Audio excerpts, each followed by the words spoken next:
hello.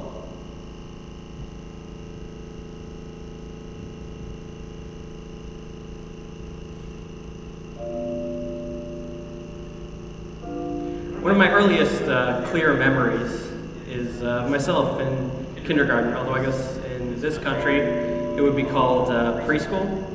It was the aftermath of being told by my parents that chestnuts, when placed in a bonfire, would explode. Of course, being a small child, I wanted to see this happen. As it turns out, it's a little bit anticlimactic, but it led to me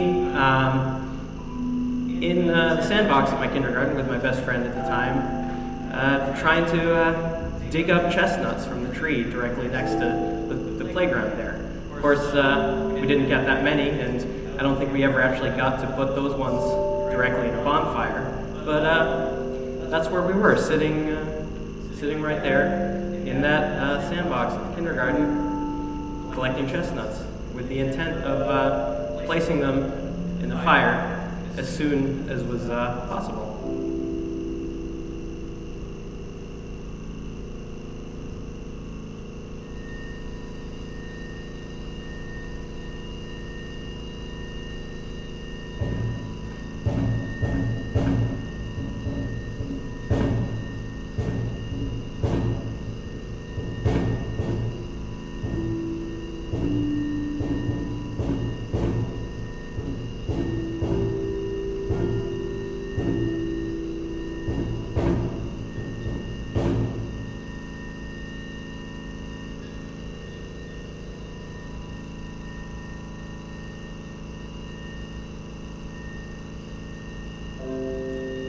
Shortly after I moved to Atlanta a few years ago, I went looking for a workspace, somewhere I could build things, woodworking, metalworking, that sort of thing. It's one of the things I'm passionate about.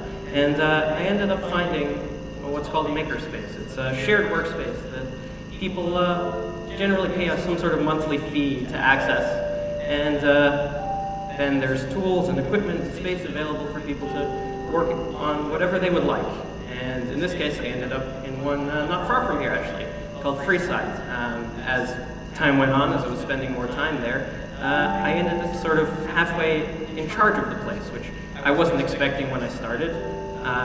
But, you know, as anyone who's ever volunteered for somewhere knows, once you start putting time in, it sort of snowballs. You never run out of things that need to get done, and so you end up doing them. So now I'm still sort of halfway in charge of the place. It's been wildly more stressful than I expected, but of course also quite rewarding. So I wouldn't trade it for the world.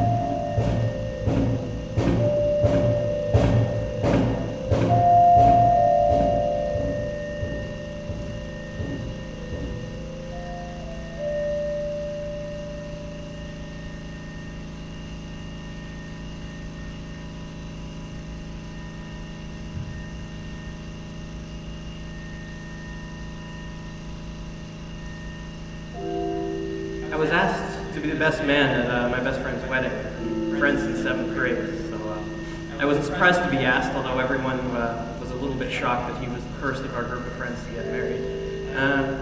But I was asked, I was honored to be asked, and I was delighted, and it was a beautiful experience. It's amazing. It's something I'll treasure for a very long time. As it turns out, everyone involved in the planning of the ceremony was a musician. Particularly involved in new music. The groom and bride are both composers. The officiant, another friend of the groom's, is a violinist and also a composer. I was involved. So as it turns out, the planning for the ceremony was ran very similar to the planning of a lot of concerts I've been involved in, which is to say, we didn't really have a rehearsal dinner. We, quote unquote, talked through the performance, as it were. which anyone who's been involved in a more traditional wedding is probably a little bit shocked at. But it turned out extremely well. And I wouldn't have changed anything about it. I don't think anyone else would have either. And it's a memory I'll treasure for a very, very long time.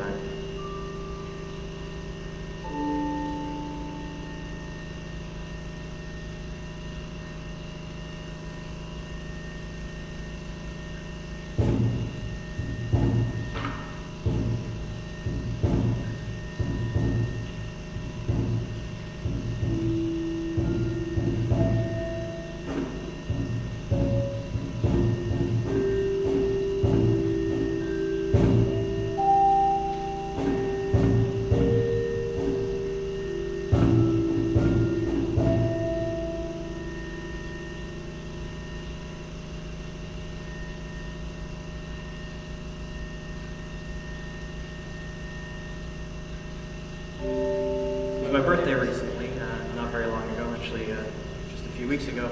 And the night before my birthday, I received a phone call from my mother. And it being my birthday, I wasn't supremely shocked by that, so I answered the phone.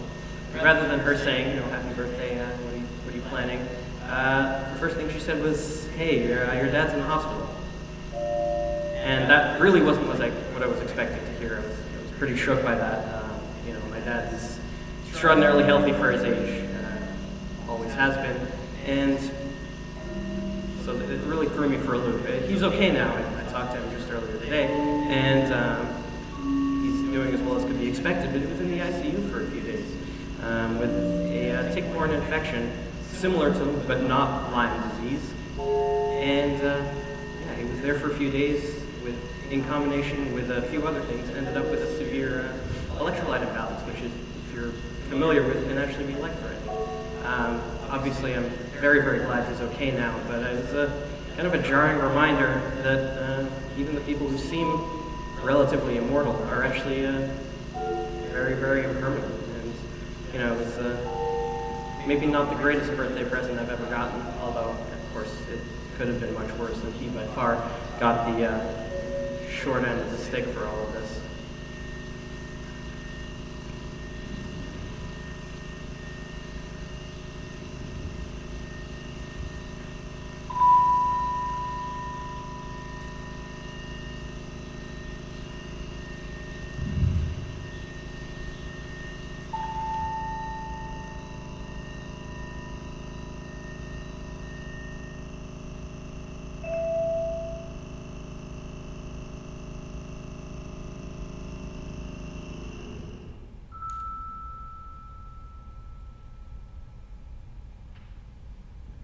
Thank you.